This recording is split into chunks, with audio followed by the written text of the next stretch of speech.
ഞാൻ ആ ഹൗസിന്റെ ഉള്ളിൽ ഫസ്റ്റ് വൈൽഡ് കാർഡായിട്ട് കയറി വരുമ്പോൾ നമുക്ക് ഒരുപാട് പേരെ പറ്റിയിട്ട് ഒരു ജഡ്ജ്മെന്റ് ഉണ്ടാവും. നമ്മൾ 24 hours ലൈവ് കണ്ടിട്ടും എപ്പിസോഡ് കണ്ടിട്ടും നമുക്ക് ഒരുപാട് പേരെ പറ്റിയിട്ട് ജഡ്ജ് ചെയ്തിട്ട് തന്നെയാണ് നമ്മൾ അവിടെ പോകുന്നത്. ബിക്കോസ് നമ്മളവിടെ ഗെയിം കളിക്കാൻ വേണ്ടി പോകുന്ന ആൾക്കാരാ.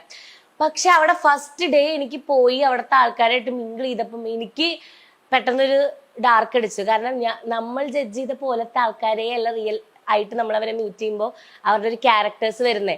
ഞാൻ മെയിനായിട്ട് പറഞ്ഞ ജാൻമോണിനെ പുറത്ത് ഭയങ്കരമായിട്ട് നെഗറ്റീവ് പറഞ്ഞിട്ടും അങ്ങനെയൊക്കെ പറഞ്ഞ ആള് ആ വീട്ടിൽ തന്നെ ഏറ്റവും വൈബ്രന്റ് ആയിട്ട് നമ്മളൊക്കെ ആ വ്യക്തി ഉള്ളതുകൊണ്ട് നമുക്ക് പല വിഷമങ്ങളും നമ്മൾ മറന്നു പോകുന്നൊക്കെ പറയില്ലേ, അതേപോലെ ചിരിപ്പിച്ച് പാട്ട് പാടി, പിന്നെ അവിടെ ഐ മീൻ കുക്കിംഗ് എന്ന് പറഞ്ഞ ആള് അങ്ങെടുത്ത് ചെയ്യും. സോ അങ്ങനത്തെ ഒരു വ്യക്തിയാ. അപ്പോ ആ ഒരു നമ്മൾ it's like how they portraying എന്നൊക്കെ ഉള്ള ഒരു സാധനമല്ലേ. ഇപ്പൊ ഞാൻ പറയുന്ന ഒരു സാധനം തുടക്കവും അവസാനവും ചിലപ്പോൾ ഉണ്ടാവും, അല്ലെങ്കിൽ ചിലപ്പോൾ ഉണ്ടാവില്ല. അപ്പോൾ പല കാര്യങ്ങളും അങ്ങോട്ട് എത്തുന്നത് വേറെ രീതിക്കായിരിക്കും. അപ്പോൾ അങ്ങനത്തെ ഒരു അന്തരം എനിക്ക് ഫീൽ ചെയ്തിട്ടുണ്ട്. അപ്പൊ അതാണ് ഈ സ്ക്രിപ്റ്റഡ് ആണോ എന്ന് ചോദിച്ചതിനുള്ള മറുപടി. പിന്നെ അഖിൽ മാരാർ സംസാരിച്ച കുറെ കാര്യങ്ങൾ, അഖിൽ മാരാർ സംസാരിച്ച കാര്യങ്ങളിൽ ശരിയുണ്ടോ തെറ്റുണ്ടോ എന്ന് ജഡ്ജ് ചെയ്യാനോ അല്ലെങ്കിൽ അതിന് വിലയിരുത്താനോ ഞാനിപ്പോ നിൽക്കുന്നില്ല. പക്ഷെ എനിക്ക് പറയാനുള്ള കാര്യം എന്ന് വെച്ച് കഴിഞ്ഞാല് അഖിൽ മാരാർ ഇപ്പം എൻ്റെ ഒരു ഫ്രണ്ടിന്റെ ഒരു ഇഷ്യൂ, കാരണം എല്ലാവർക്കും അറിയാം സിബിൻ എൻ്റെ ഫ്രണ്ടാണ്.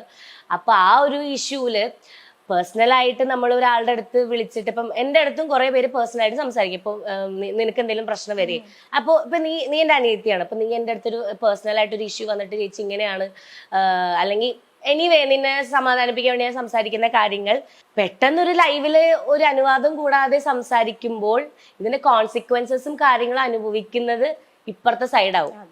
അപ്പോ അതൊന്ന് ചിന്തിക്കാമായിരുന്നു എന്ന് എനിക്ക് തോന്നി. അതായത് പറയുന്നത് ശരിയോ തെറ്റോ അതിലേക്ക് ഞാൻ പോകുന്നില്ല.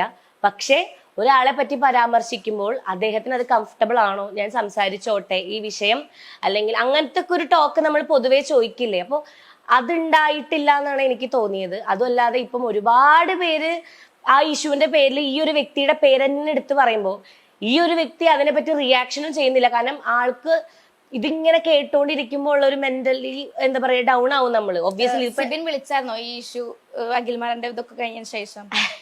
സിബിൻ എനിക്ക് എന്നെ ഡെയിലി സിബിൻ വിളിക്കാറുണ്ട്. അല്ല, എന്നിട്ട് പുള്ളിക്കാരന്റെ ഒരു റിയാക്ഷൻ എന്താണോ ഈ ഒരു വീഡിയോസും കാര്യങ്ങളൊക്കെ? പുള്ളിക്കാരെ പറഞ്ഞേ അത് ഞാൻ ഇവിടെ പറയാൻ എനിക്ക് അനുവാദമില്ല. കാരണം അത് സിബിൻ എന്നോട് പേഴ്സണലായിട്ട് പറഞ്ഞ കാര്യങ്ങൾ എന്തും ആയിക്കോട്ടെ, ഹാപ്പി ആണോ സാഡ് ആണോ എന്നുള്ളത് എന്തും ആയിക്കോട്ടെ, അത് സിബിനായിട്ട് വന്ന് പറയുമ്പോൾ സിബിൻ പറഞ്ഞോളും. കാരണം ഇപ്പൊ ഞാൻ തന്നെ സിബിന്റെ കാര്യം ഇപ്പൊ പറയുകയാണെങ്കിൽ ഞാനും ആളും തമ്മിൽ ചെയ്യുന്നതിൽ വ്യത്യാസമില്ലല്ലോ. അപ്പൊ എന്താണ് സിബിന് തോന്നിയത്, എന്താണ് സിബിന്റെ അവസ്ഥ എന്നുള്ളത് സിബിൻ സംസാരിക്കാത്ത ആളൊന്നുമില്ല. സിബിൻ നല്ല രീതിക്ക് സംസാരിക്കാൻ അറിയണ ആൾ തന്നെയാ. പക്ഷെ അദ്ദേഹം ഇപ്പൊ ഒരു ബ്രേക്ക് എടുത്ത് അല്ലെങ്കിൽ അദ്ദേഹത്തിനോട് സംസാരിക്കാൻ കുറച്ച് സമയം വേണമെന്ന് അദ്ദേഹം എടുക്കുമ്പോൾ ആ ഒരു പ്രോസസ്സിനെ നമ്മൾ സപ്പോർട്ട് ചെയ്യുക എന്നുള്ളതാണ്.